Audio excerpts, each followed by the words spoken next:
Hi guys, WhatsApp, कैसे हो आप सब लोग। आज ये जो कहानी मैं आपको सुनाने वाला हूँ ये ऑफ कोर्स नोएडा शहर की है। जैसे कि आपने अभी थंबनेल पे देखा ही होगा। नोएडा शहर ये दिल्ली के पास में आता है। मैं तो मोस्टली हमेशा यही मानता हूँ कि ये दिल्ली का ही एक हिस्सा है। दिल्ली में जैसे नाइट लाइफ है, नोएडा में भी एग्जैक्टली सेम नाइट लाइफ है। जैसे नोएडा में नाइट लाइफ है ना, लाइक मैं तो वहाँ पे बहुत बार जा चुका हूँ, बहुत बार रह चुका हूँ। I have seen it's literally very fun. Noida में मैंने बहुत जगह पे ऐसा देखा है जब रात में एकदम कच्चा कच भीड़ जमी हुई रहती है वहाँ पे for the night life, for the parties and all.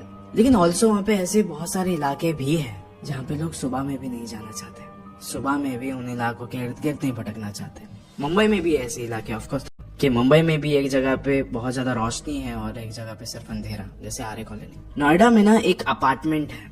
ये पूरी कहानी आज उसके इर्द गिर्द घूमने वाली है। ये साल था 2008 जब एक फैमिली, शर्मा फैमिली, एक नोएडा की काफी अच्छी खासी पॉश बिल्डिंग में 12th फ्लोर पे आई थी रहने के लिए। घर अच्छा था उनके लिए, एक नॉर्मल घर जैसा ही था कि हम यहाँ पे रहने जा रहे हैं, this is going to be a house, हम इसको अच्छे से सजा कर रखेंगे, सब चीज रखेंगे, हर एक चीज अच्छी होगी। लेकिन उनको नहीं पता था कि उसी घर का जो बैल्कनी है, वहां की एक दीवार कुछ कहानी छुपा रही है, कुछ आवाजें छुपा रही है उसके अंदर। कुछ ऐसी चीजें हैं उस दीवार के अंदर जो एक आम आदमी झेल नहीं पाएगा, खासकर रातों में। अब मुझे पता नहीं कि ये कहानी कितनी सच्ची है, कितनी झूठी है, लेकिन एक चीज जरूर बताऊंगा, इसके सोर्सेज एकदम वैलिड है। टाइम्स ऑफ इंडिया ने इसके ऊपर आर्टिकल डाला था और आज ये कहानी उसके इर्द गिर्द ही घुमाऊंगा। ऑफकोर्स आर्टिकल पढ़ने में बड़ा बोर होगा आपको, इट्स बेटर कि मैं आपको कहानी पूरा नरेट कर दूं। लेकिन अब ये वीडियो शुरू करने से पहले ऐसे ही और horror, mysterious and historical videos देखने के लिए सब्सक्राइब कर दीजिए इस चैनल को। अब ये कहानी शुरू होती है। अक्टूबर 2008 में नोएडा के एक हाई राइज बिल्डिंग में शर्मा फैमिली शिफ्ट होती है। इसके अंदर थे रंजीत, रीना और उनका बेटा रमन। जो रंजीत था वो एक टेक्सटाइल इंडस्ट्री में अच्छा खासा बिजनेसमैन था, जो रीना थी वो एक हाउसवाइफ थी और उनका लड़का रमन कॉलेज में जाया करता। लाइक उनका लड़का तो एकदम ही नॉर्मल था, कोई भी कभी बुरी आदत उसमें थी ही नहीं। लाइक शाम को आएगा, नॉर्मली टीवी देखेगा, गेम्स वगैरह खेलेगा, नीचे जाएगा, क्रिकेट वगैरह खेलेगा, एकदम नॉर्मल लाइफ, पूरा घर ही एकदम नॉर्मल था। लेकिन अब ये एक बार की बात है कि नया नया घर था तो अभी उन्होंने हर एक चीज साफ कर ली थी। बैल्कनी उन्होंने साफ नहीं करी थी। बैल्कनी में बहुत ज्यादा सामान रखा हुआ था। एक दीवार के पास एक बड़ा सा ऐसा कुछ रखा हुआ था, शो रैक या फिर अलमारी जैसा कुछ तो था, कि उन्होंने सोचा कि आज इस अलमारी को हम लोग निकालते हैं। वैसे भी बहुत गंदा सा लग रहा है। उन्होंने वो अलमारी निकाला और नीचे जाके रख दिया उन्होंने बिल्डिंग में। लेकिन उस समय ना ताजुब की बात ये थी कि उस दीवार पर एक काला कलर का धब्बा था, बहुत बड़ा। उनको लगा कि शायद से हो सकता है कि यहाँ पे कुछ प्लास्टर का काम किया हो वगैरह वगैरह, क्योंकि ये उन्होंने पहले नहीं देखा जब वो घर देखने आए थे। ऑलरेडी बहुत ज्यादा फर्नीचर भी रखा हुआ था बैल्कनी में। तो अब ये वाली बात तो उनके बैक ऑफ द हेड पे चली रही है। लेकिन जो रीना थी, जो कि हाउसवाइफ थी, अब वो ये वाली बात कहने लग रही थी कि पता नहीं क्यों ऐसा लगता है कि यहाँ पे ठंडी हवाएं बहुत आती है, और जब जब ठंडी हवाएं आती है तो बैल्कनी में ऐसा लगता है कि कोई शख्स खड़ा है और वो कांप रहा है। कांपने की आवाज आती है और हमारे घर पे तो कोई कांप नहीं रहा है, बस इस बैल्कनी से कांपने की आवाज आती है। क्यों? और ऊपर से पता नहीं एकदम घुटन सी भी महसूस होने लग रही है। अब रंजीत ने कहा कि हो सकता है कि हमारा जो फ्लोर है थोड़ा हायर लेवल पे, 12th फ्लोर पे है, तो इस रीजन की वजह से मुझे लगता है प्रेशर थोड़ा कम होगा या फिर हवा ज्यादा होगी, ये सारी चीजों की वजह से हो सकता है। और उसने ये सारी बातों को हंसी में टाल दी। लेकिन एक और एक बात थी, जब वो जो रमन था उनका बेटा, वो अक्सर बैल्कनी में जाके उसी दीवार को देखा करता था। उसको ऐसा लगता था कि कोई उसको बैल्कनी में बार बार बुला रहा है। फिर आती है रविवार की रात, जब पूरा परिवार बैठ के इंडिया का मैच देख रहा था, क्रिकेट का मैच चल रहा था रात में, सब लोग वो बैठ के देख रहे हैं। एंड उसके बाद क्या हुआ कि अचानक से रीना ना बार बार यहाँ पे देख रही थी, जो बैल्कनी का विंडो है उसके तरफ देख रही थी।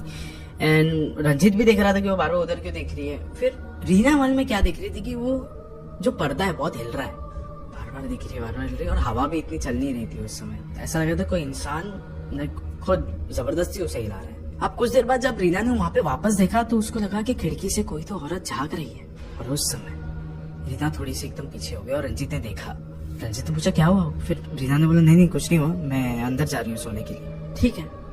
उसके बाद वो अंदर चले जाते सोने के लिए। रंजीत और रमन बाहर बैठ के ये देख रहे थे, इंडिया का मैच देख रहे थे। वो उनका भी खत्म हो गया। अब जैसे ही वो लोग सुबह में उठे, रीना जैसे ही बाहर गई बैल्कनी में, उसने देखा कि बैल्कनी के विंडो में हाथों के निशान थे, और ये ना रंजीत के थे ना रमन के थे, किसी औरत के ही हाथों के निशान थे। फिर उसे याद आया कि कल रात को भी तो यहाँ पे एक औरत खड़ी होकर झांक रही थी हमारे तरफ। उसी समय ना उसको एक अजीब सी बदबू आने लग गई बैल्कनी में से। वो अभी रंजीत को भी कहने लग गई कि रंजीत देखो ना यहाँ पे अलग सी स्मेल आ रही है। रंजीत ने कहा कि होगा, अभी गर्मी का टाइम चल रहा है, शायद से कोई चूहा वगैरह मर गया रहेगा। उसने कहा हाँ शायद हो सकता है, वहाँ पे एयर फ्रेशनर मारा उसने, नहीं गई स्मेल। फिर उसके बाद रीना ने क्या किया ना, अगरबत्ती वगैरह लगा के वातावरण को थोड़ा सा शुद्ध करने के लिए उसने अगरबत्ती लगाया, पूजा पाठ किया यहाँ पे, और थोड़ा सा उसको अच्छा लगने लगा, उसके पीस ऑफ माइंड के लिए थोड़ा प्रॉपर लगने लगा फिर उसे। लेकिन उसके बाद क्या हुआ, वापस से बदबू आने लग गई। फिर उसके बाद रीना ने कहा कि चलो मैं बैल्कनी साफ कर देती हूँ। उसने साफ किया पूरे पानी से, फिर भी वो स्मेल नहीं गई। जो भी हो, बैल्कनी के पास जाते ही वो पूरी जो स्मेल होती थी भारी हो जाती थी। लेकिन अब उसी रात बदबू के साथ साथ कुछ और चीजें भी होना शुरू हो गई थी। अब ये एक बार की बात है, रात के कुछ 2:30 बज रहे थे। उस समय रंजीत और उसका परिवार सो रहा था। अब अचानक से रंजीत को ना थोड़ी सी प्यास लगी। उसने बोला कि चलो ठीक है, बाहर जाके मैं थोड़ा पानी पी के आता हूँ। वो बाहर गया, किचन में उसने पानी पिया। हॉल में बस वो अभी ऐसे बस खड़ा ही था, कुछ पता नहीं देख रहा था सामान वगैरह और रख रहा था, पता नहीं ही वॉज डूइंग समथिंग। उसके बाद अब वो हॉल से बेडरूम की तरफ आ रहा था, लेकिन उसी समय उसने देखा कि हॉल का जो एक पर्दा है वो हिल रहा है। खिड़कियां बंद थी, हवा का कोई सोर्स नहीं है, फिर भी पर्दा कैसे हिल रहा है। वो गया और जाके उसने पर्दे को हटाया, वहां पे कोई भी ऐसी चीज नहीं थी। ठीक है, ये सारी चीजें हुई। अब उसने खिड़की को भी अच्छे से एकदम लॉक कर दिया था कि मतलब हवा आई ही ना। उसने अभी सोने का फैसला लिया कि मैं जाके सो जाता हूँ, इतना ज्यादा मुझे सोचना नहीं चाहिए। वो गया, बैल्कनी वगैरह लॉक करके अंदर गया सोने के लिए। अब वो सुबह सुबह सबसे पहले उसको ही काम पे जाना होता था, तो घर पे सबसे जल्दी सुबह में वो ही उठता था। अब वो उठ गया, बाहर गया हॉल में। जैसे वो हॉल में गया, उसने देखा बालकनी का दरवाजा पूरी तरीके से खुला था, और वही जो हवाएं चल रही थी और जो गंदी बदबू आ रही थी। सोचा ये सब क्या है यार, क्या ये कैसे घर में आ गया हूं मैं, कौन कर रहा है ये सारी चीजें।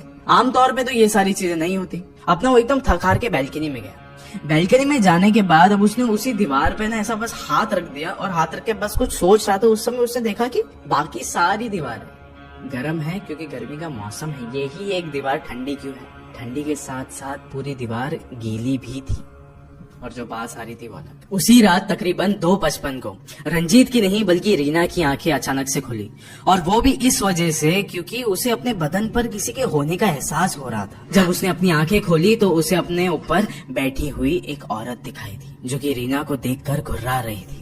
वो कुछ भी कर पाए उससे पहले ही वो औरत उठी और बेडरूम के बाहर चली गई। हड़बड़ाहट में रीना भी उसके पीछे गई। उसे देखा कि वो औरत बैल्कनी के पर्दों में उसी के सामने गायब हो गई। ये देखकर रीना एकदम जोर से चिल्लाई, पर जब रंजीत ने आकर भी चेक किया तब वहाँ कुछ भी नहीं था। रीना ने कहा कि मेरी बात प्लीज मानो, मुझे कई दिनों से ऐसा एहसास हो रहा है कि मेरे इर्द गिर्द कोई तो है जो घूम रहा है, भटक रहा है, मानो जैसे मेरे ऊपर निगरानी रख रहा हो। और आज के बाद तो वो चीज तय हो चुकी है। अगली सुबह जब वो लोग नाश्ता करने बैठे थे तो उन्होंने देखा, एक्चुअली खासकर रीना ने देखा कि जो रमन था वो कुछ बोल नहीं रहा था, कुछ नहीं कर रहा था, बस ऐसे एकदम शांति से बैठा हुआ था। ना वो कॉलेज गया है ये बार, ना वो कुछ टीवी वगैरह देख रहा है, ना उस समय उसको नया फोन लेकर दिया था तो वो भी नहीं वो यूज कर रहा था।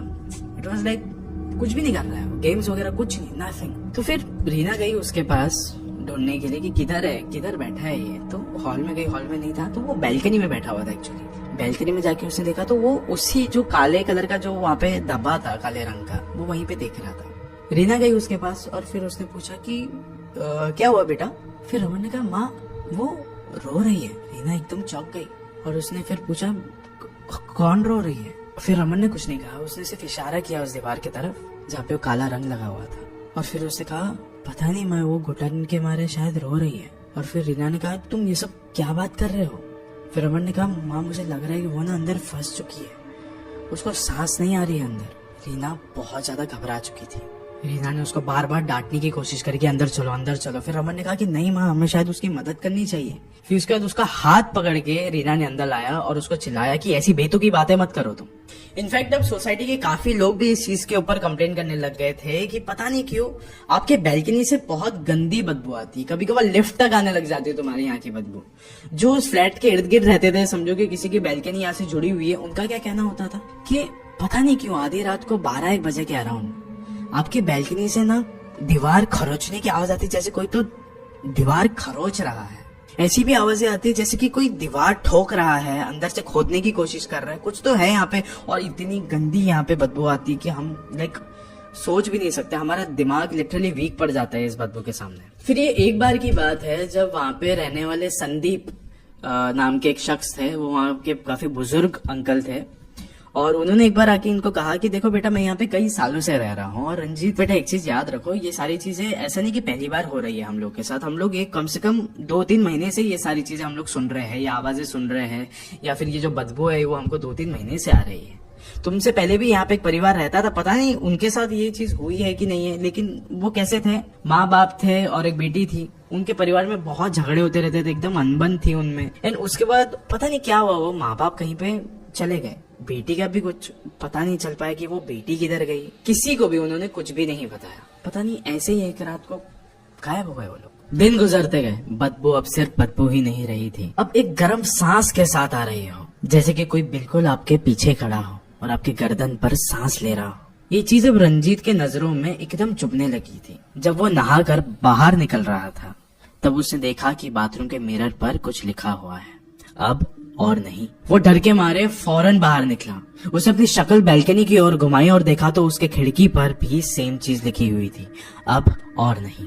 ये सब देखकर वो बहुत ही ज्यादा डर चुका था, पर अगर वो किसी को भी बताता तो उसकी पत्नी और उसका बेटा दोनों भी डर जाते। लेकिन ताज्जुब की बात तो ये थी कि कुछ देर बाद रीना खुद सामने आई और वही हरकतों के बारे में वो बताने लगी, जो कि रंजीत ने अभी अभी देखी थी। यानी अब अथॉरिटीज को बुलाने के अलावा कोई और चारा बचा ही नहीं था। अगली सुबह जब अथॉरिटीज वहाँ पे आई, जो भी पुलिस वाले थे सब लोग वहाँ पे पहुंचे, उनको ये सारी बातें बताई शर्मा फैमिली ने। फिर पुलिस वालों ने कहा कि ठीक है, हम यहाँ पे देखते हैं, जरा छानबीन करते हैं। एक काम कीजिए, आप लोग थोड़े वक्त के लिए बाहर चले जाइए, हम कोई भी सामान को हाथ वगैरह नहीं लगाएंगे, चाहिए तो आप सब पे पर्दा वगैरह डाल के चले जाए अपनी सेफ्टी के लिए। फिर वो जो अथॉरिटीज थी उनको भी यही चीज लगा कि कुछ ना कुछ इस दीवार के पीछे ही है। फिर उन्होंने कहा कि ठीक है, एक मिस्त्री या फिर एक इलेक्ट्रिशियन को बुलाओ। फिर उन्होंने बुलाया एंड उसके बाद ड्रिल मारना चालू कर दिया उस दीवार पे। जैसे ही पहला ड्रिल गया दीवार के अंदर, अंदर से खून के छींटे आए बाहर, खून के छींटे बाहर आ चुके थे, काला कलर का खून था पूरा, अंदर से और गंदी बदबू आने लग गई। एक चीज तो उनको समझ में आ गई थी, और उस मिस्त्री ने कहा भी उस समय कि साहब ये दीवार पूरी खोखली है, अंदर से कुछ है इसके अंदर। जैसे ही पुलिस वाले ने अंदर टॉर्च मारा तो अंदर दिखी एक लड़की की आंख, मतलब अंदर एक लड़की की लाश छुपी हुई थी। उन्होंने पूरे दीवार को खोदना चालू कर दिया। जैसे वो पूरा दीवार खोद के खत्म हुआ, अंदर वाकई में एक लड़की की लाश थी, ज्यादा पुरानी नहीं, खाली 2-3 महीने पुरानी होगी, डिकम्पोज हो चुकी थी, उंगलियां पूरी तरीके से टूट चुकी थी, ऐसा लग रहा था कि वो दीवार को खरोचने की कोशिश कर रही है। और ये भी पोस्टमार्टम में पता चला कि जब वो लड़की इस दीवार में चुनवाई गई थी, उस समय वो लड़की जिंदा थी।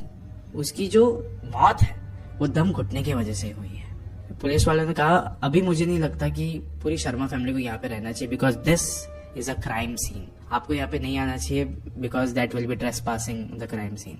तो आपको यहाँ से निकल जाना चाहिए। उस समय के बाद शर्मा फैमिली कभी भी उस घर में आई ही नहीं। आज भी ऐसा बताया जाता है कि जब वहाँ के वॉचमैन वहाँ के सीसीटीवी फुटेजेस देखते हैं तो आज भी वहाँ पे कुछ उटपटांग चीजें दिखती है, कहीं पे सामान इधर उधर हो रहा है वगैरह वगैरह। और जो वहाँ के पड़ोसी है वो भी कहते हैं कि यहाँ से लड़की की आजकल आवाजें आती है, पहले रोने की आवाजें आती थी, आजकल वो लड़की बस इतना कहती है कि अब मुझे अच्छे से सांस आ रही है, अब मुझे सांस मिल रही है। आज इस कहानी के अंत में मैं आपसे बस इतना ही कहना चाहूंगा कि हर अजीब चीज का जो जवाब है ना, वो आपको लॉजिक में नहीं मिलेगा।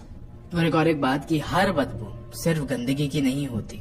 कभी कभी हम जो इग्नोर कर देते हैं वो हर एक चीज प्रॉब्लम नहीं होती है। हो सकता है कि वो चीज किसी चीज की अधूरी भटकी हुई कहानी हो। और कुछ कहानियां सिर्फ डराने के लिए नहीं होती है, वो याद दिलाने के लिए होती है कि हर एक आवाज सुनना डिजर्व करती है, चाहे वो आपके सामने से आ रही हो या किसी दीवार के पीछे से आ रही हो। शुक्रिया।